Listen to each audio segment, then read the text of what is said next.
السلام علیکم ورحمۃ اللہ وبرکاتہ۔ آج کی ہم اس ویڈیو میں آپ کو خوش آمدید کہتے ہیں۔ آج کا میرا ٹاپک ہے جہاد۔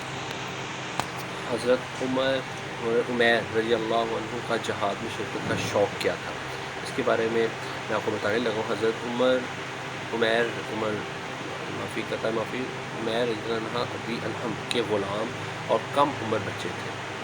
جہاد میں شرکت کا شوق اس وقت ہر چھوٹے بڑے کی جان تھا۔ خیبر کی لڑائی میں شرکت کی خواہش کی اور ان کے سرداروں نے بھی حضور اقدس صلی اللہ علیہ وسلم کی بارگاہ میں سفارش کی اجازت فرما دی، چنانچہ حضرت محمد صلی اللہ علیہ وسلم نے اجازت فرما دی اور ایک تلوار محنت فرمائی جو گلے میں لٹکائی، مگر تلوار بڑی تھی اور قد چھوٹا تھا، اس لیے وہ زمین پر گھسٹتی جاتی تھی۔ اسی حال میں خیبر کی لڑائی میں شرکت کی، چونکہ بچے بھی تھے اور غلام بھی، اس لیے غنیمت کا پورا حصہ تو ملا نہیں، البتہ بطور عطا کے طور پر کچھ سامان حصے میں آیا۔ اور جیسے حضرات یہ بھی معلوم تھا کہ غنیمت میں ہمارا پورا حصہ بھی نہیں، اس کے باوجود پھر یہ شوق اور دوسرے حضرات کی سفارشیں کرائی جاتی تھیں۔ اس کی وجہ دینی جذبہ، اللہ اور اس کے سچے رسول صلی اللہ علیہ وسلم کے وعدوں پر اطمینان کے سوا کیا ہو سکتا ہے۔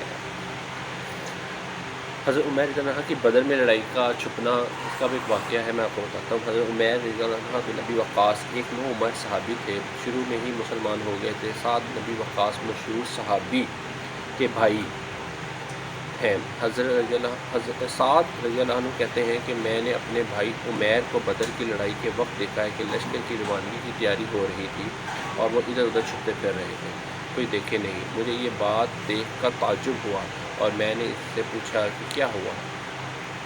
کہنے لگے مجھے یہ ڈر ہے کہ کہیں حضرت صلی اللہ علیہ وسلم مجھے نہ دیکھ لیں اور بچہ سمجھ کے جانے کی ممانعت کر دیں، پھر نہ جا سکوں گا۔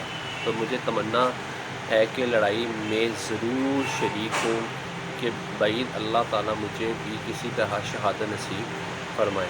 آخر جب لشکر پیش ہوا تو خطرہ تھا کہ وہ پیش آیا۔ حضور صلی اللہ علیہ وسلم نے ان کی کم عمر ہونے کی وجہ سے ان کو فرمایا کہ مگر شوق و غلبہ تھا، نہ کر سکے، اور حضور صلی اللہ علیہ وسلم کے شوق کا اور رونے کا حال معلوم ہوا تو اجازت عطا فرما دی۔ لڑائی میں شریک ہوئے اور دوسروں کو تمنا بھی پوری ہوئی اور اس لڑائی میں شہید ہوئے۔ اور ان کے بھائی سعد رضی اللہ عنہ کہتے ہیں کہ ایک چھوٹے ہونے اور تلوار کے بڑے ہونے کی وجہ سے اس کے تسموں میں گرہیں لگاتا تھا تو اونچے ہو جاتے تھے۔ سبحان اللہ۔ اللہ تعالیٰ ایسا شوق ہمیں بھی اپنے دین کو سمجھنے میں اور اس کی خدمت کرنے میں عطا فرمائے۔ انشاء اللہ نیکسٹ ویڈیو میں حاضر ہوں گے۔ السلام علیکم ورحمۃ اللہ وبرکاتہ۔